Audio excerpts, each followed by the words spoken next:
evening, everyone. Welcome to FilmSnobbery Live. I am your host, Nic Baisley, and I have a very excellent show for everyone here today. First of all, episode 50 today. For those of you who don't know, it's episode 50 today. I don't even know that. I know you. Director Ryan Nishan does not know that. I want to also introduce, while we're introducing Director Ryan Nishan, I want to introduce co-host and chat moderator, Jerry Cavallaro. Say hi to the folks real quick, Jerry. Hi everyone, and thanks for giving me a new title tonight. Well, you know, I'm slowly moving you out.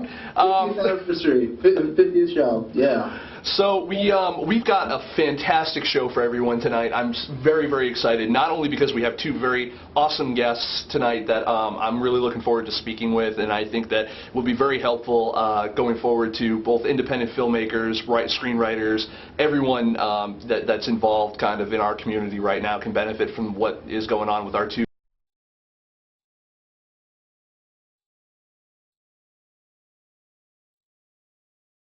We have a ginormous, huge, earth-shattering, breaking kind of announcement at the end of the show. I want everyone to stay tuned to the end of the show. I'm keeping it there because I want you guys to stick around and enjoy what we have to offer for everyone tonight. Our first guest for the evening is the founder and president of Scriptapalooza. For those of you guys who don't know, right now they are in the process of getting submissions for their 13th annual competition. You can check them out. Their early bird deadline ends January 5th, so hurry up and submit to Scriptapalooza. Here to talk about what Scriptapalooza is and what it can do for you is, like I said, founder and president Mark Andrushko. Good evening, Mark. Thank you for being on the show tonight. Hey, Nick. Thanks a lot for having me on. You're welcome. So, explain to me a little bit. You're the founder of Scriptapalooza. What prompted you? What was in your background, and what prompted you to start Scriptapalooza? And you know, how did you take it from where it started to where you are now? Well, actually, it's kind of a funny story. I actually moved out to Los Angeles to be an actor, and after you know, trying to be into films and doing commercials, I had very mild success. And a lot of my friends were actually screenwriters. I'm not even a writer at all. And a lot of them were always complaining about screenplay competitions, how, you know, you would send them the script, you never hear anything back, or you don't know who's reading a script. Mm-hmm. And I looked at them and I said, you know what, let's change this. Let's create a screenplay competition where we actually are upfront with people and we're naming names. So what we started doing, Scriptapalooza, is once you come to our website, you see exactly the name of the person, the company, and their title, who's reading your script. And once we did that, everything changed. And we just catapulted because, you know, there was no mystery anymore, you know? Now, what's the vetting process for the people who are reading the scripts? I mean, are you looking specifically for people who are established screenwriters in the industry? Are you looking for, I mean, what's the criteria that you guys generally use? The people that are judging or entering? The people that are judging.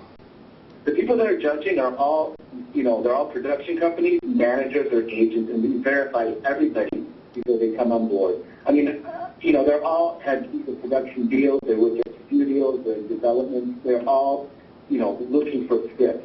I mean, I can't tell you, Nick, how many times I get emails from people saying, hey, I'm so from this company, I want to read your scripts. And I'm like, well, we need to verify your credits first. And they never call back, you know? So we're very strict. We're very strict on that. And you know, you're working with industry professionals, and that's kind of setting you apart from a lot of the other stuff that, you know, other not only competitions, but you guys also provide some other services as well. Do you want to talk a little bit about some of the other services that Scriptapalooza as a company provides? Well, yeah, I did want to mention before we go into that is that it's really important that writers understand that, you know, there's a lot of screenplay competitions out there, and all the reading here is done by production companies. You know, I know other competitions use readers, which is like just regular people that are hired to read a script and to give their feedback. And to us, that's kind of pointless. You know, the thing about Scriptapalooza is we go right to the source. We go to a producer, manager, and agent who reads your entry and who can actually do something with your script. I don't think people understand that a lot. You know, after 13 years in the business, people still say, wait a minute, you guys don't have readers? I'm like, no, we don't have readers. The people who read are actually producers, managers, and agents. And you not guys, regular people. And are you guys generating deals from these you know, from either the script competition winners, or are you guys you know, what happens to the winners? A lot happens to the winners. Well, the way we work is that once we announce semifinalists, which is roughly about 100 scripts, and then we announce the winners, those 100 semifinalists, which include the runners-up and the winners, are promoted for an entire year through our company. And that's another thing a lot of people don't know about us, is that we basically act like managers and agents for these 100 scripts. And the way we do that is, you know, we deal with over, you know, 100 companies, and they keep calling us, or we're pitching them about what they're looking for. It's like, and that's why it takes a whole year, because we do so much for the writer, you know.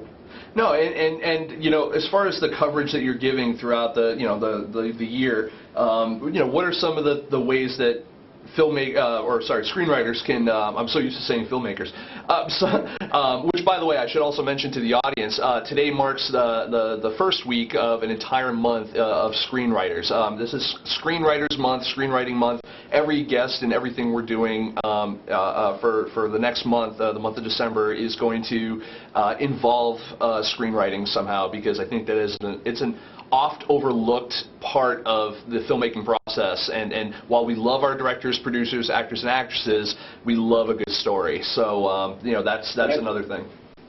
That's cool. Am I the first? Yes, you're the first guest for Screenwriting Month. We wanted to make sure to go with someone who was an expert in the industry, and Scriptapalooza, having been around for 13 years, is you know, a real. It's a real treat for us to have someone on who is so involved in helping out screenwriters.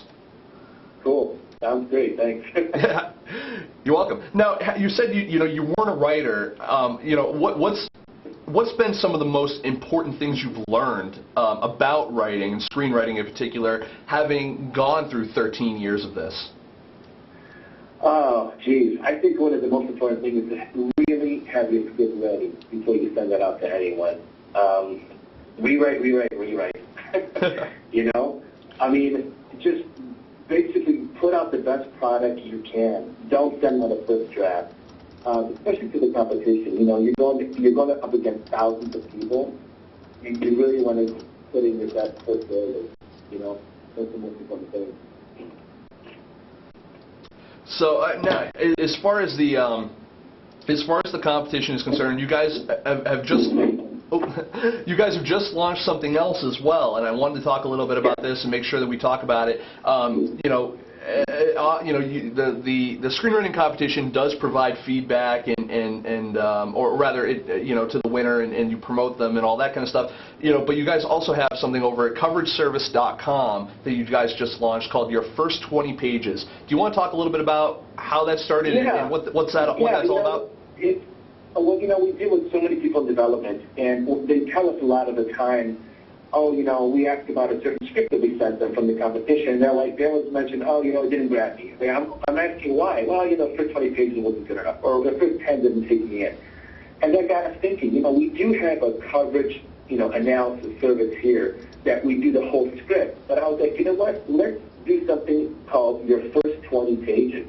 Mm-hmm. Because it's so important for the writer. That first 20 pages, a lot of people don't understand that, you know, when a business development, you use scripts all day long.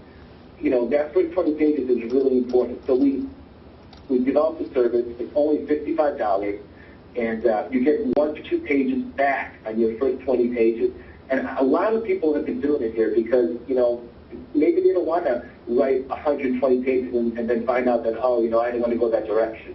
Right. So we give them a good idea on their first 20 pages, what we think about it, and, you know, where they can take it.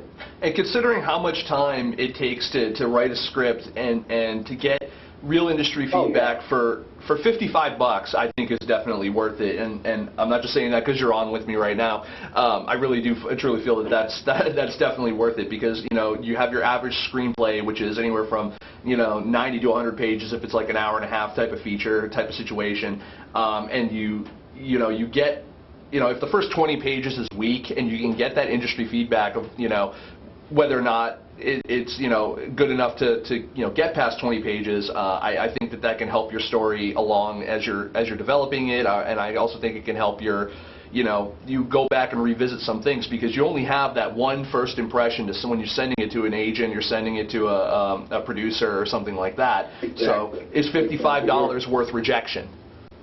Exactly, you're right on that. Especially for someone who's coming into the industry that is new, that is just starting off the script, has no connections. I mean, to get feedback in the first 20 pages, and let's say they get good feedback, that tells them to keep going. Awesome. And again, that's coverageservice.com for you guys out there who want to check that out. We did get a question from the audience, and I know we delved into it a little bit, but I want to maybe we can get a little bit back on track with it. Kings of Fink, Julie and Jessica here in the audience asked how does Scriptapalooza promote their screenwriters? And as another question as well we have in the audience, it's from our co-host, was how many scripts do you get submitted on a yearly basis? Well, we usually get about 4 per year. About how many? I'm sorry, you broke up a little bit. 4,000 per year. 4,000?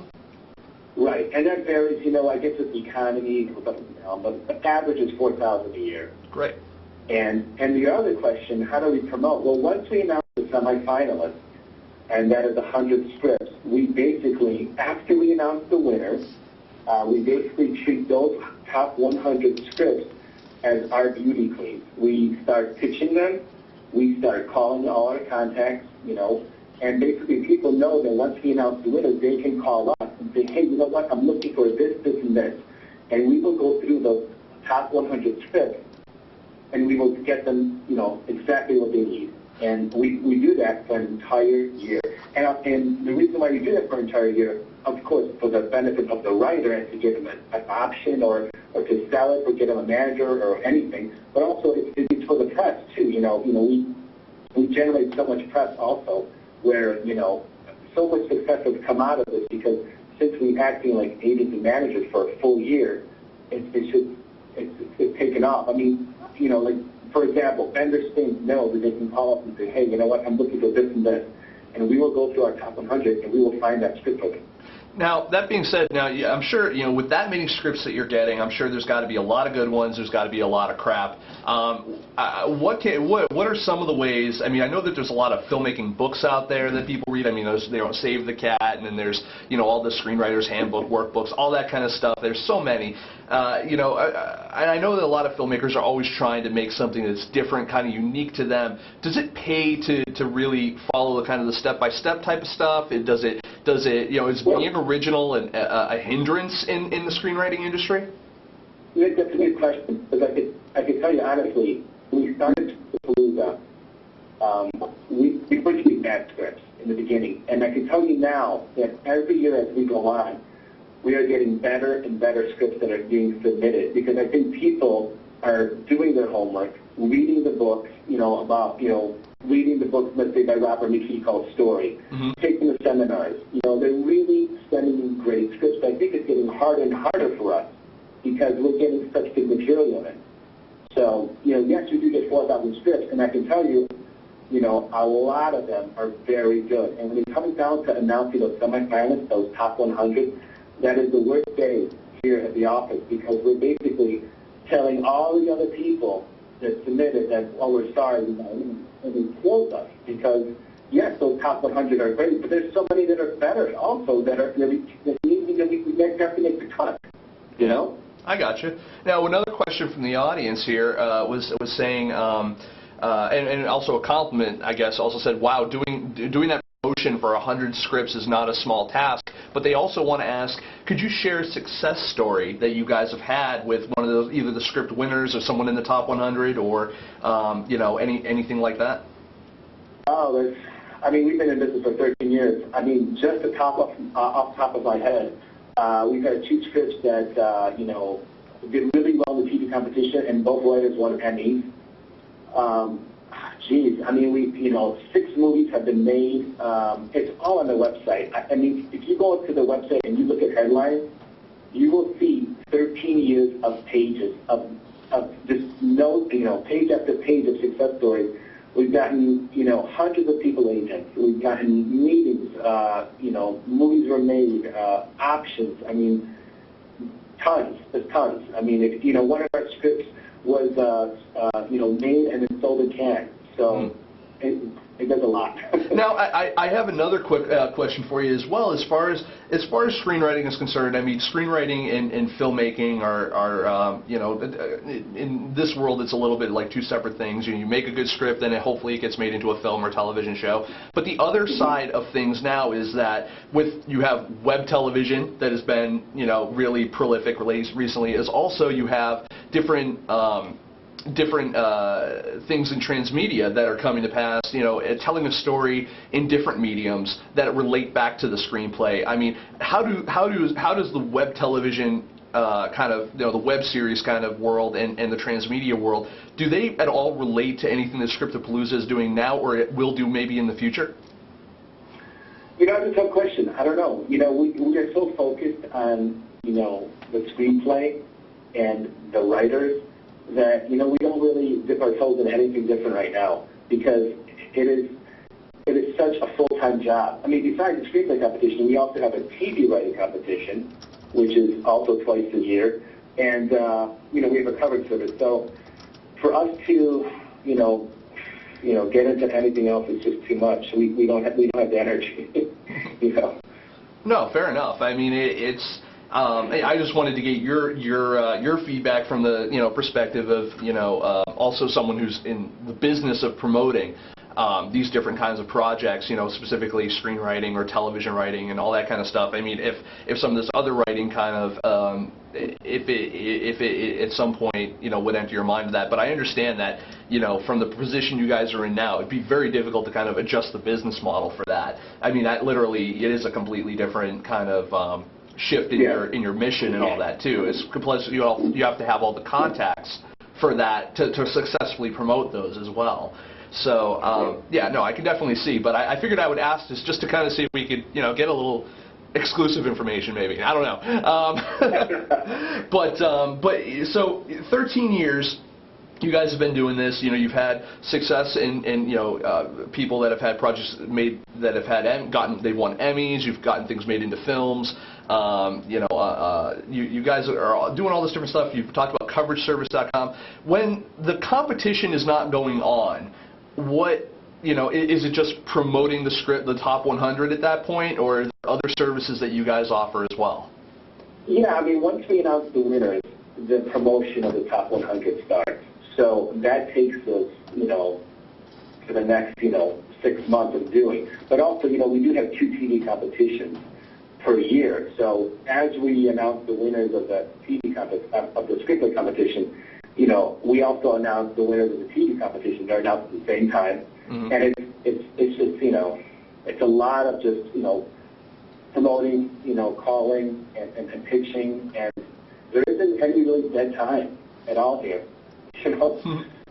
Fair enough.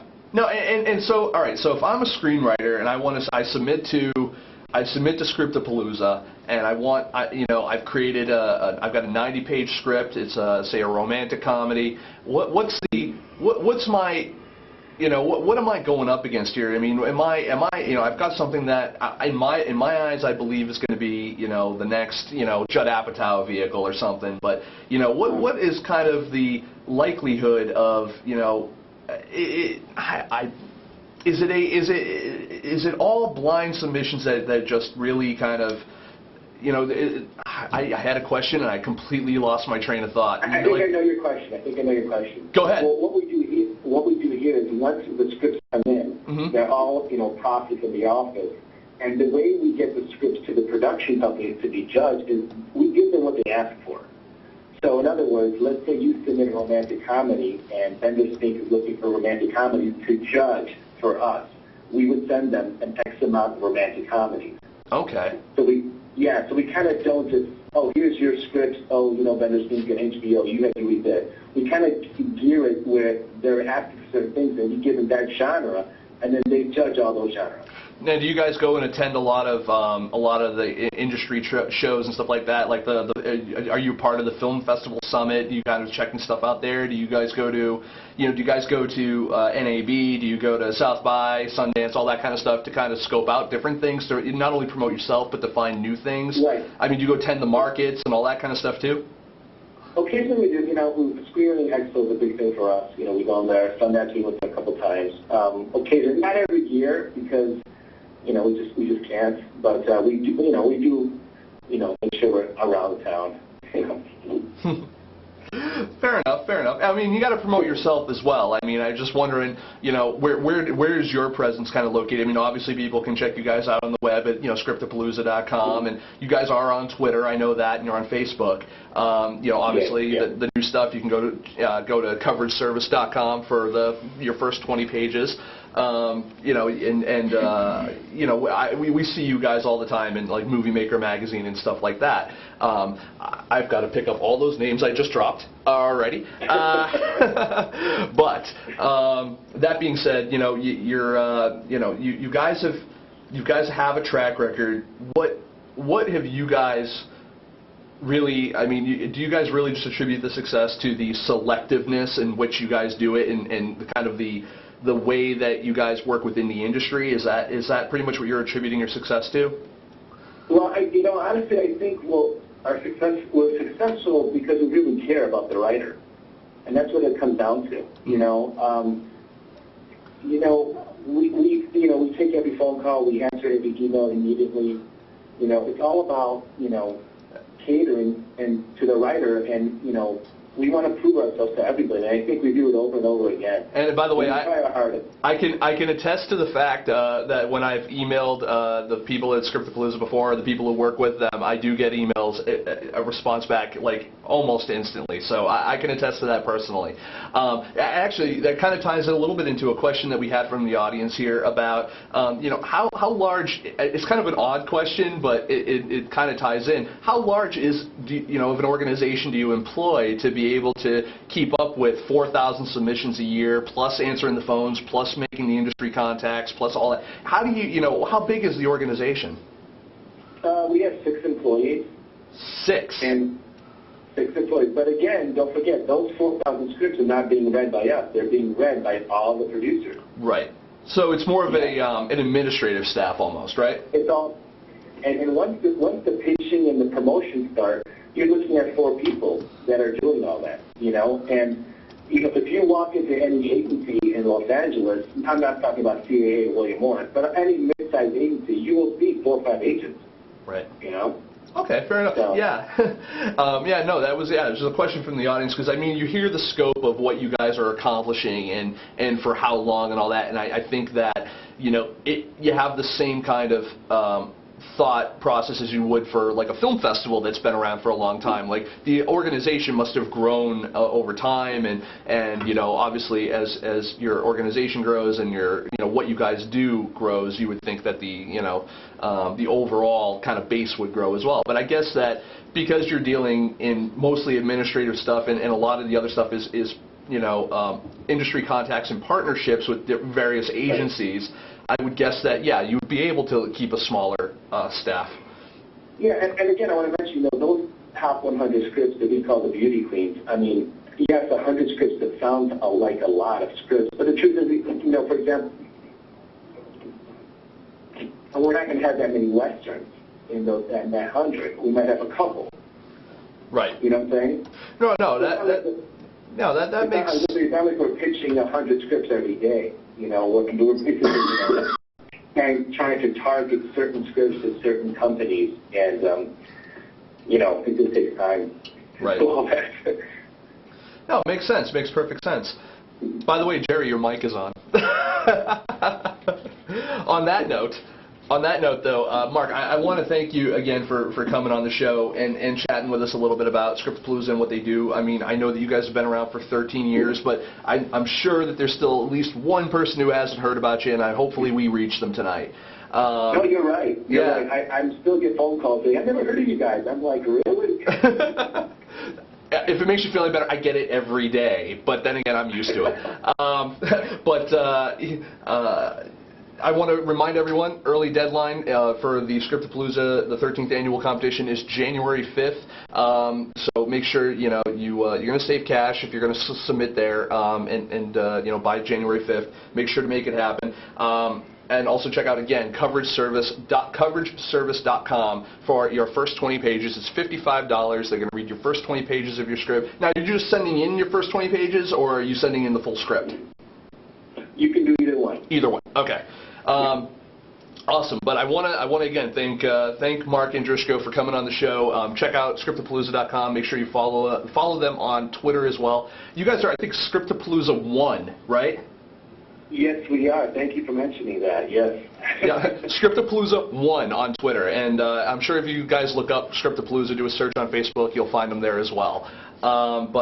Check that out, and again, Mark, thank you for coming on the show and just sharing that with us, and thank you for being the first guest for Screenwriters Month here on Film Snobbery Live.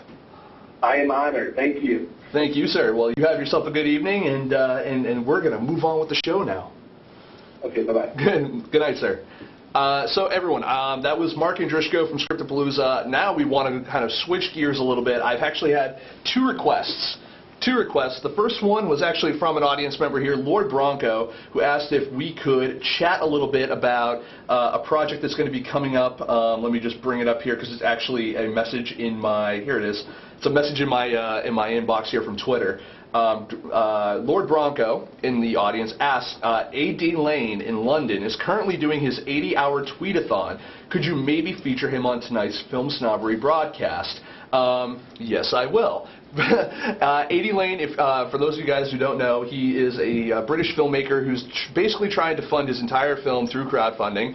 He's kind of not really done much of like either Kickstarter or Indiegogo. He's been trying to really kind of do it on his own, utilizing several different, he'll do tweet-a-thons, he'll stay up all night for different things, 24-hour kind of things. He's got a lot of different things. A lot of celebrities, a lot of people in the industry have been getting behind him and at least showing support from a not necessarily from a monetary standpoint, although some of them have, but he also from just showing them support, lending their voices to what he's trying to do.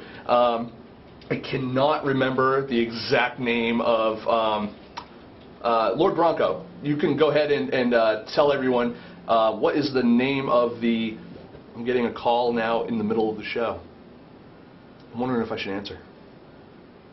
I'm going to answer. This is Nick speaking. Hello. Hi, Liz. How you doing? I'm on live right now, but this is my cell number, not the studio number. Oh, you want me to give you the studio number real quick, or do you have it? Okay, great. Okay, it's 508-499-3669. By the way, the audience says hello. Best live show ever. Excellent, excellent. We'll see you in a moment. Thanks, bye. That's our next guest, Elisabeth Fies, who's going to be on in a moment to talk about Bleed Fest, and it's a bunch of other stuff. We got some good things going on. Lord Bronco, make sure you do me a favor. Tell everyone in the audience what A.D. Lane's movie is. It's like, I keep wanting to say Death of the Dead, but that's Gary King. It's Night of the Living something, or I can't remember quite exactly the title. But it's a zombie movie, and it looks. I've seen the production stuff. It looks funny. It looks good. Looks scary. Very excited. Real quick, we're going to have. I want to also talk about our Indiegogo project of the week because my friend Tyler Weaver, who I've never met but I really like, he's got a project on Indiegogo right now. It's actually in its final hours. I think it's like around 50 hours or so. He's only got a couple of days left. I want to make sure.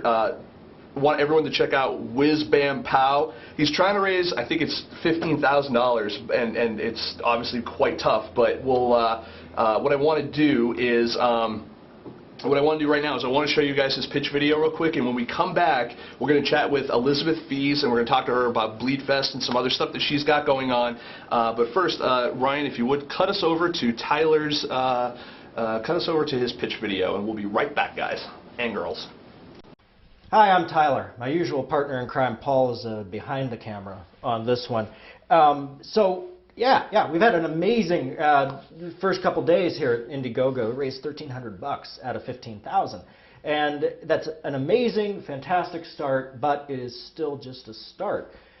So looking back at it, we decided to take another look at the video that was populating this spot before. And we thought it was lacking a bit of clarity and a bit of a personal touch.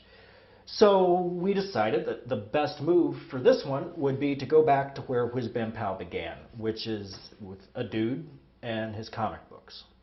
In the past sketchbooks, the rack's been a nice prop and something cool, but it's always been more than just a prop, even if I didn't know it until really about 3 days ago. Spinner rack represents choice and possibility, which is everything that transmedia represents and everything we want Whiz Bam Pow to be. Thanks to your awesome support, we're able to start production on the first part of Whiz Bam Pow, which is the comic book. That's obviously not the comic book we're making, that's the first one I ever read. To help us make the comic book we're making, thanks to your help, we're bringing in Blair Campbell, awesome, amazing, talented artist, and your funds are going to go to help him help us make an era-authentic 1938 comic book, the first appearance of the Sentinel in Whiz Bam Pow Comics #7. It's the catalyst for all of the stories we're going to tell, both in the Sentinel's world and in the real world. The other portion of your funds for this are going to go to help us publish and get this thing in front of your eyes, both in digital and in print. We're also going to be producing episodes from the Sentinel's hit 1940s radio show. Your funds here are going to help cover production costs as well as let us work with some amazing talent. I'm ecstatic to be reuniting with my sound guy from Gather Around the Mic, Jay Cox, and we're both thrilled to have Kate Dawson on board, fantastic actress from the asshole in her head, which makes, I guess, us the new assholes in her head. The final piece of story in Volume 1 of Whiz Bam Pow is a short film, set in 1943 on a cold, dark Cleveland night, as a father tries to get a copy of Whiz Bam Pow Comics #7 home to his kid. This is where most of your funds are going to go. It's going to help us cover production costs and expenses, hire talent, crew, and make this thing happen. So together we filled up the first rack of Whiz Bam Pow, but that's only part of the puzzle. We've got to get this stuff to you. So to do that, we're going to be hiring a web app developer to help us make the world of Whiz Bam Pow spin. Through mobile technology, the connectivity, the internet, we're going to make Whiz Bam Pow into a virtual spinner rack. It's filled with choices, possibility, and fun. And then the question remains, now what?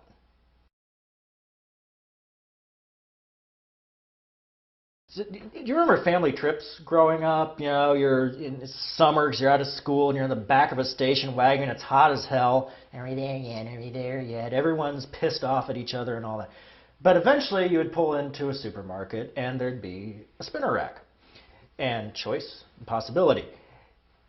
I knew that when I pulled at least 1 or 2 of those comics off there, my parents willingly bought them for me to shut me up, that I wouldn't be asking, are we there yet, for at least a good 3 hours.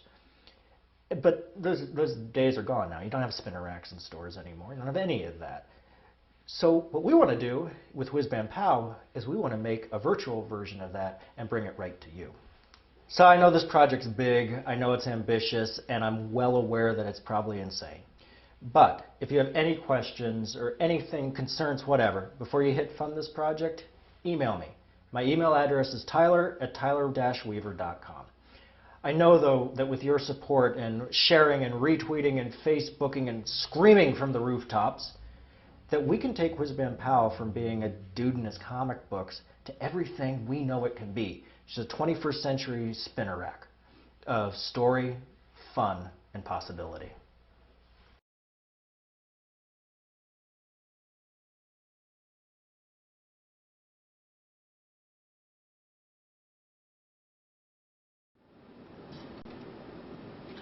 And ladies and gentlemen, we're back, and I am proud to welcome our next guest for the evening. She's a wonderful little lady. She is the director of the COMMUNE. She's also, in my opinion, she's a sassy, sexy little scream queen herself. She's also now one of the executive directors of Bleed Fest, which is a new. Well, I'm going to have her talk to you about it. Ladies and gentlemen, Elisabeth Fies. Liz. Hi, everybody. How are you, Elisabeth? How are you? Good. How are you doing? Hey, am I in a good place where you can hear me? I can hear you just ducky. How can you hear me okay? It's a little crackly, but as long as you can hear me, that's fine. I can hear you just fine. I'll try to clean out my language a bit. So, Elisabeth, talk to us a little bit about Bleedfest and what that is and what you're trying to do. Well, it's a film festival that my sister and I started. It's a genre film festival spotlighting female filmmakers. And although we adore the horror community, our definition of genre is not horror. It is the true media genre, which is, all the looked down upon categories of filmmaking that aren't normally associated with women watching or making. And yet have traditionally been the exploitation areas where women can actually break in. There's a lot of cases from the 60s, 70s, and 80s of women who, made these low-budget films in these kind of, explicit, more male-dominated areas, and then eventually, from there, just like Roger Corman gave the start to Many Men in his B movies, worked their way into studio films. And unfortunately, that avenue into Hollywood has actually kind of gone the way of the dodo bird. And so we've launched Bleedfest in response to the fact that we can name off dozens and dozens of women who've made fantastic films in this genre and are being ignored by the film festivals, the top-tier film festivals that can actually get you a career in Hollywood, and also the bigger journalists. What is it about female filmmakers that it seems like they're getting the shaft? Pardon the expression. Well, there's a very well-organized campaign for whatever reason, where if it's ever brought up, they say that we don't exist. So we have all now banded together and are saying, "Fuck you, we do exist." And the second thing that you'll hear is the work isn't as good, and we're showing the work and we're getting the work out there to show that not only is a lot of it as good, a lot of it's quite better than the people that have been given chances that happen to be male. No. So it's interesting because I was just reading up on fellow activist Heidi Martinussi's website that there's a big documentary that's going to Sundance that's all about how women are portrayed in the media and how they're given the shaft. And it ties right into that. Interesting. I'm going to have to make sure to check that out. I mean, even if I can't see it at Sundance, I'd love to see that otherwise. I always have a special spot in my heart for female filmmakers because, like you said, I think that they're not recognized enough, and that's one of the reasons why we try to highlight female filmmakers as much as possible. But either if it's filmmakers that are writing with us or others having people like yourself on the show and stuff like that. You made a film, The Commune. We actually have, if you guys can't see it, it's actually, your picture is covering it up. We actually have your T-shirt. I sacrificed on Summer Isle, and all I got was this lousy T-shirt, thecommunemovie.com. Your picture happens to be covering it at the moment, but we have your shirt here on the show, and it's on our set, and you made that movie. You had some, what was your experience in getting that out there? And did you feel kind of a victim of that kind of misogynist kind of film culture trying to get that out there? Yeah, I mean, the reality is that distribution is hard for everybody right now, but that's a movie that won a lot of awards and had a lot of indie press and support, and it, like the other women that were helping through Bleedfest, has been systematically ignored.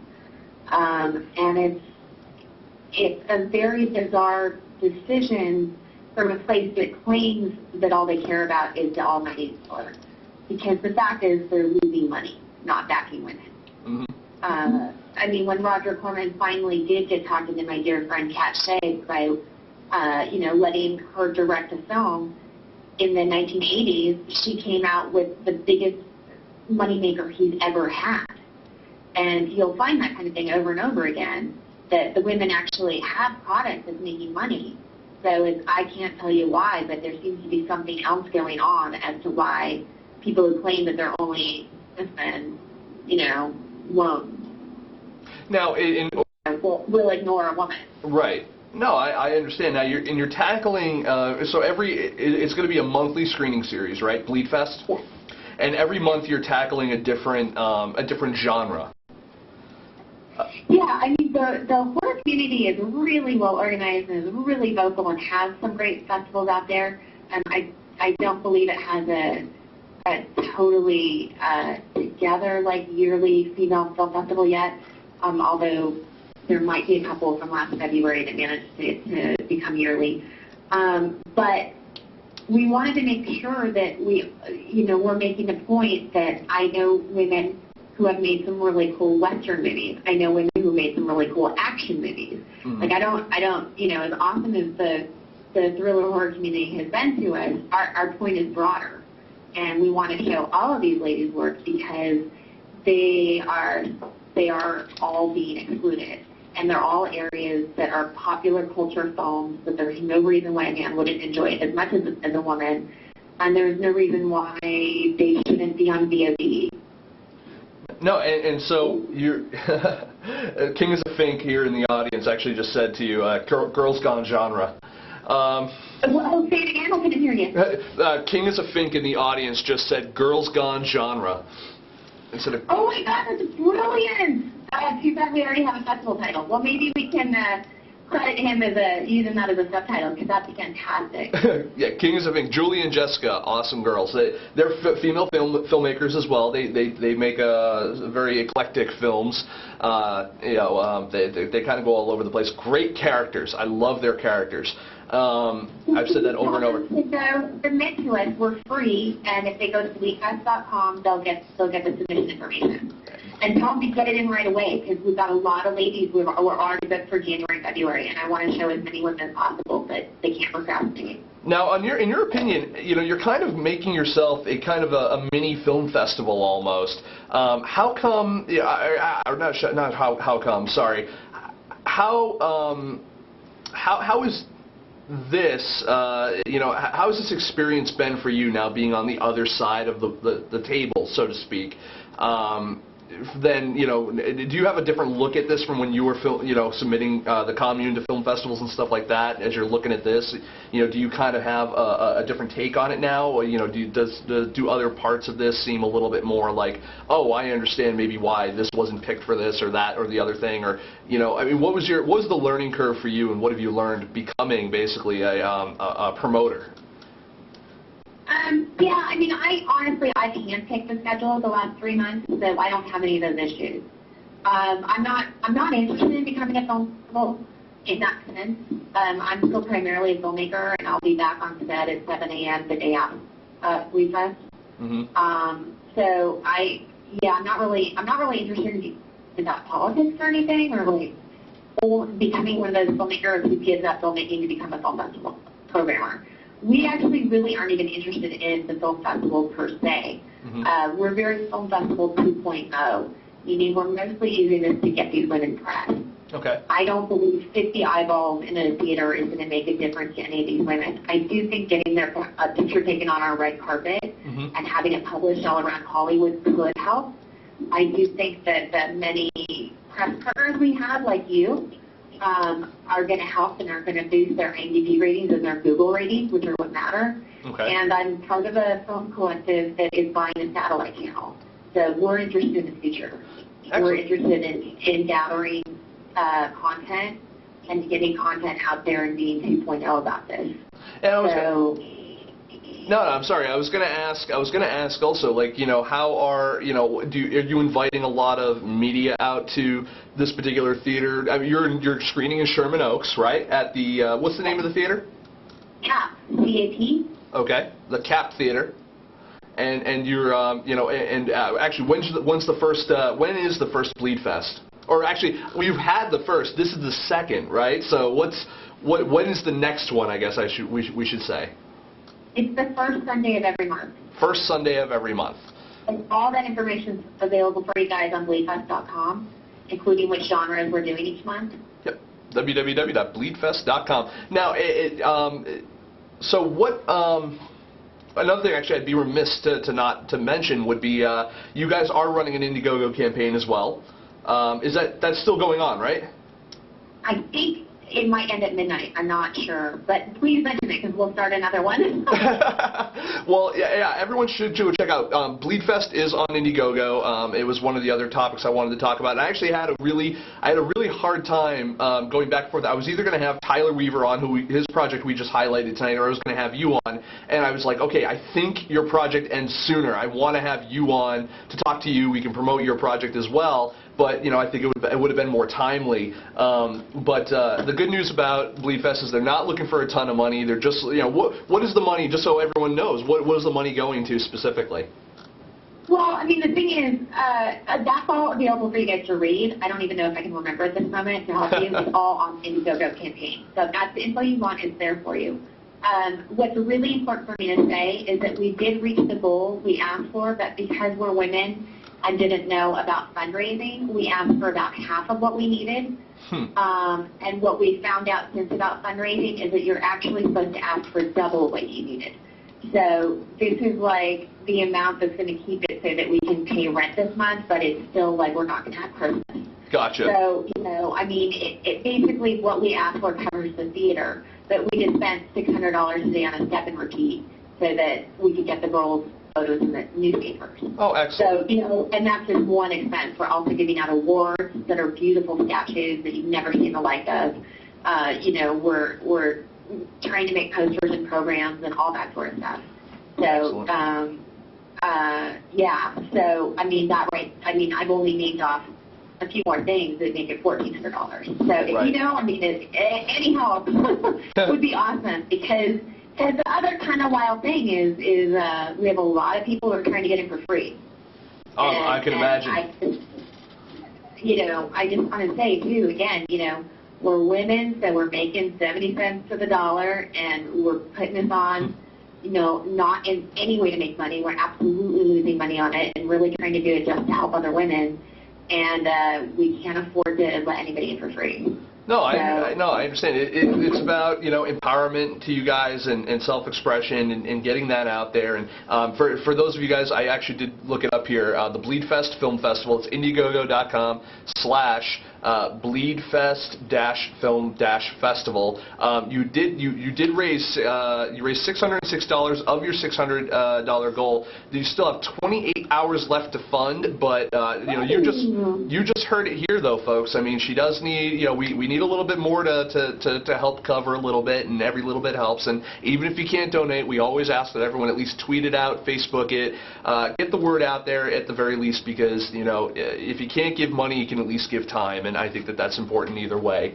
And you guys, they've got some good perks going on here, going all the way up, and the last one, I wish I had the $250 one for the last one here. You have a 20-minute phone call with Elisabeth or a lunch in Los Angeles, and believe me, that's worth it. I've talked to Liz for many hours against her will. She didn't want to talk to me for that long, but I don't shut up. But it's worth it. And also with that $250, you get to name your own award. We did have one purchaser of that. The amazing Ray over at FilmSnobbery, is a huge supporter of women. He actually bought it, and we're having a huge freaking crazy February blowout Women in Horror Recognition Month tie-in screening. It's crazy what we've already got set up for it. Mm-hmm. And Film Radar will be giving out its own eponymous award, and they'll get to pick winner. Awesome. So that's also a pretty cool little perk for 250 because that'll be in all the press releases. Nice. And that being said, like you said before, we're film partners, here with them and with Bleed Fest, and we want to make sure that we're gonna get the word out for them because it's something we believe in. We definitely over here as a company feel that it's important to highlight all filmmakers, especially female filmmakers, because I agree with Elisabeth. I agree with her and her mission statement of that they don't really get enough. They don't get enough coverage. They don't get enough interviews and stuff like that. I mean, there's a missing element there, and I think it's unfair. I mean, and you just look at the glut of superhero movies out there, and I know the superhero is one of your categories, and you look at at Bleed Fest, and you look at, you have Superman, Batman, all these things that have done, but we don't see Wonder Woman, although they are developing a television show now. You don't, we had Catwoman, but that wasn't really given a great treatment. Elektra, same deal. It's just that no one wants to take a chance, and I think that people like Elisabeth and her sister Brenda are kind of on the forefront of getting female filmmakers out there, and I appreciate that.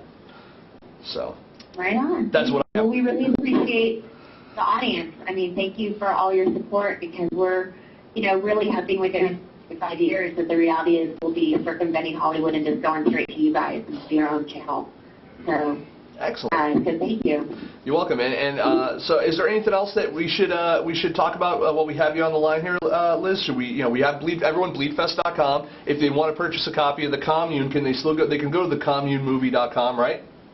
They can, and we actually have like 2 more days of our sale going on, where you can buy maybe for $5.99, which is like $10 off of what we've been selling it for. Mm-hmm. And we're just asking people, if they're going to buy it, to write a review of it on IMDb or Netflix. Awesome. And that being said, if you don't have the cash to buy it, but you do have a Netflix subscription, you can get it from Netflix as well. So you got to make sure that you can do that. Oh, one other thing, our feature film by Caroline Dupotet is called In Their Sleep, and it's available tomorrow, starting tomorrow on IMDb VOD. So you guys can have your own little Bleed Fest Film Festival celebration at home. Excellent, excellent. And you guys, how many movies do you have in for the first event? My goodness, it's like 16 we're doing, because we're showing shorts as well. Oh, we had cool. a cancellation on our feature, so we're still on one feature. So it's so crazy organized, but I think we've got like 16 women's work, so it's pretty great. Awesome. So everyone, check out the Bleed Fest Film Festival. It's at the Cap Theater in Sherman Oaks, over in the Los Angeles area. Where is Sherman Oaks in relation to like Hollywood? I don't know. We live in LA. People are like, it's not LA, it's the Valley, but it's great. It's literally 3 miles away from where I live. So it's Los Angeles. So what we're saying is, guys, buy a ticket to Bleed Fest, make a good impression on Liz, and she's only a few minutes away back to her place. No. I'm single. She is, and I keep missing her when I go to LA. No. But that being said, everyone, I want to thank Elisabeth for coming on the show tonight. Is there anything else, real quick? If everyone can go check out Elisabeth on Twitter, twitter.com/kidsis. You can get her on Facebook as well. And where else can we see you, Elisabeth? Oh, that's good enough. Thanks, Nick. That's really rocks. Thank you. You're welcome, and thank you for taking the time to come on. I know your schedule's jam-packed, and we want to appreciate you kind of moving some stuff around for us. Yeah, totally. Thanks. Cool. I'll talk to you soon. Yes, you will. Okay. Good night. Bye. All right, everyone. That brings us to the end of the show. The end of the show means we have a big announcement, and let's talk about the big announcement. I think we need to have a build-up of sorts. We are approaching our 2-year anniversary. We're going on 3 years now, and we're going on 3 years, and Ryan's doing a monkey dance, and it's weird. I know. And we've done so much, and one of the biggest things we've wanted to do since day one was give filmmakers an opportunity to show their films out of competition, not in a film festival, in front of the people who genuinely are their audience, the average moviegoer, but not have to pay for expensive four-walling, not have to put out expensive P&A campaigns, but still show in a place that is close enough or in a metropolitan area where they have an opportunity to have a large audience present. Well, ladies and gentlemen, it's taken us 2 years to do it, but the announcement is that FilmSnobbery Live is going to be live in front of a studio audience or a theatrical audience as we present FilmSnobbery Live presents A Night at the Palace. We are at the Palace Theater in Danbury, Connecticut. It is a 389-seat theater, high-definition projection, all-new sound equipment. It is a beautiful theater. They have been hosting various events there for many, many years. The Palace Theater, I've actually covered the Connecticut Film Festival there for the past 2 years. It has been phenomenal, just as an event space as well as a theatrical space. I want to share with you the lineup of our first month of our screening series. It will be January 30th. It's just, if you guys aren't familiar with Danbury, Connecticut, just north of New York City, just outside the city, right on the Connecticut-New York border. If you're in Connecticut, it's near New Haven, it's near Bridgewater, I'm sorry, not Bridgewater, that's Massachusetts. Bridgeport. Bridgeport. New Haven, Hartford. It's right near White Plains. I mean, there's so many easy, cool places. Like this big, yeah. So it's fun. You know, so it's awesome. Let me tell you who we have lined up for our opening movies. And I know Ryan's excited. I know Jerry's excited. I'm excited. Our first movie, first feature, is going to be Ink by Jamin and Kiowa Winans. Our second featurette-ish. I always want to call it featurette because it's not. It is a feature technically by definition and standards, but it's still kind of short. It's not like an hour and a half. It's like an hour. But either way, What's Up Lovely by Gary King. Yep, we definitely got What's Up Lovely with Gary King. Gary King, hopefully, sounds like he may be in attendance. Jamin and Kiowa Winans, they do send their regrets. They're not able to attend. They are actually living right now in Bulgaria. Yes, Bulgaria. But we have some great shorts, too. We have a couple of great shorts. One of them is, the short is 350 by Marie Chevet, and that is, you can actually see, it's starring Melinda Augustina, produced by her as well. You can see them out, they're on Twitter all the time. You can go to, I think it's 350movie.com or something, or .net. You can look it up. Great short. I've seen it a few times, laughed my ass off. It's awesome. The next short, we picked it up actually in Orlando. While we were in Orlando, the Orlando Film Festival, I saw it, fell in love with it, interviewed the director, loved the director, such a cool dude. Doran Kipper's Misdirection. And now, if you guys don't know Misdirection, it's about magicians. But he himself, the director, is also a magician. He's going to be doing a magic act for you. For you, the audience, he's going to do that. We're going to try to get some live music in there as well for a for before and after the in between the the events. It's going to be awesome. We're really looking forward to it. It's going to be an entire day of independent film, but that's just the tip of the iceberg. We are also going to be including a live. I know this is live. Live in front of an audience, an actual audience, fully engaged, interactive, FilmSnobbery Live, right there while we're there. We're going to interview the filmmakers, we're going to interview everyone. Right in front of the audience, we're going to do it in lieu of your standard Q&A. It's going to be a blast, it's going to be fun. I'm really, really looking forward to it.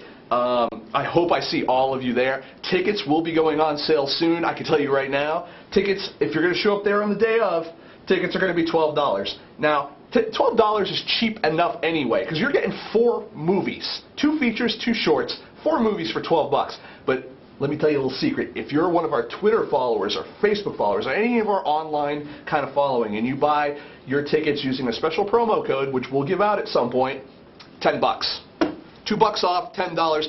$10 for 4, 5, 6 hours worth of entertainment. It's going to be awesome stuff. The floor recognizes Mr. Ryan Ashan. I'll take 2. He'll take 2. He'll take 2. That's a great date night right there. That is a great date night. That's a great date night. That is, and for those of us who haven't, I know you haven't seen Ink yet. I want to. He wants to. What's Up Lovely? You're excited? I'm very excited. I'm excited. And I'm glad that I get to go to one of these things for once because I'm involved. I got to tell you, we've got the first 3 months of this puppy planned out. We've got February and March coming up. We've got movies like. Actually, right up here, we see The Crimson Mask is going to play. We've got, you haven't seen that one either, huh? You can't see it, there's shit on the screen. I know, so you can't see it up there. The Crimson Mask is going to play. We've got we've got some really good stuff. I'm really I'm really excited for what we have coming up. Sudden Death. If you guys follow them on Twitter, Sudden Death 2009. Sudden Death will be playing. I believe they're in March. The lineup is just great. We got a special URL, a new website we're launching tonight, officially tonight, over at screenings.filmsnobbery.com, which will you can watch the trailers, you can watch we have the posts. It'll have ticketing information available, directions, train schedules for everything for you guys coming up from New York or wherever. Really easily accessible by bus, by train. There's a train station right next to the theater. There's bus stops right near there. Plenty of parking. It's right off the main highway coming out of New York. Route 84. If you guys are, so you have 95 that goes this way, 84 is this way. Real easy peasy. So I really just want to, and I want to thank the folks at the Palace Theater for helping us make it happen. We're basically giving what I've always wanted. We're giving filmmakers a free way to screen their stuff. And if you're a filmmaker and you want to screen with us, make sure to submit your film to us. Go to the Contact Us section on screenings.filmsnobbery.com. You can submit your film to us, and because we still got lots of content to do, and we've got merch tables that we're going to set up. Filmmakers get 100% of all the merchandise they sell. We're going to sell it for you. Just ship us what you have. We'll take inventory. You set the pricing. You get 100%. We'll do the work. Everything else, that's all we got. It's just going to be a great time. Fans and friends of Film Snobbery attending, regular, local, everyday people who just love film attending. We need your help to make sure that the word gets out about this. We want to make this the premier East Coast film event. Sorry, Pericles, but no, Northeastern. Let's call it the Northeastern premier film event. We want to make sure everything gets good. It's going to be awesome. It's going to be great. I'm really excited. And actually, I want to thank Zach Forsman real quick. I know he's in the chat room, and I want to thank him real quick because if Zach, if you go to screenings.filmsnobbery.com, one thing you'll notice is you'll probably notice a familiar WordPress theme that we built it off of. And actually, the way that we're screening the trailer is fairly unique, not unique, but it's following a very specific model. You'll actually appreciate it, and you'll be familiar with it because you actually outlined it in your workbook project article on how to create your own VOD portal. Basically, I created a video-on-demand portal for the trailers without the actual charging aspect. Because I wanted to make sure that everything was really accessible, high quality. We wanted to have our own player to make sure that we could make sure that everything streams properly, everything looks good and crisp. So we wanted to, So exactly how he built Cinefist.tv is exactly the model we went off of that. We just took out the payment area. So we really I just want to say thank you for providing the info while I was reading through it. It took me a little bit to parse through all the code and stuff, but I was able to engineer it for our own uses, and it's awesome. So thank you. Again, screenings.filmsnobbery.com. If you want to have your film screened, I've got January, February, March booked. Rest of the year's wide open, folks. I need your films to get up there, and we're looking for filmmakers who are going to be active in their promotion, who hopefully can attend. We want to have filmmakers on hand at every screening. At least one set of filmmakers at every screening, because we want to do a live Film Snobbery while we're there, and we need filmmakers to interview. We want to have everything. It's going to be awesome. We're really excited. That is big news to us. It really kind of puts a different spin on what we do, and it's us getting out of the studio here, the garage studio, and getting into real space and interacting with real people and real outside of festivals where we don't really we just report. We don't have any control as to how your film is screened and how things work. We want to make sure that we provide an experience for you that is on par with any paid theatrical kind of distribution that you could possibly have. So that's what we're doing, and yeah, so that's it. Ladies and gentlemen, that's the big news, and I want to, if you know, obviously you can find us the screening series, A Night at the Palace. Film Snobbery Live presents A Night at the Palace because we believe filmmakers should be treated like royalty. You can check that out, screenings.filmsnobbery.com. Follow us every day and every hour and every minute over at twitter.com/filmsnobbery.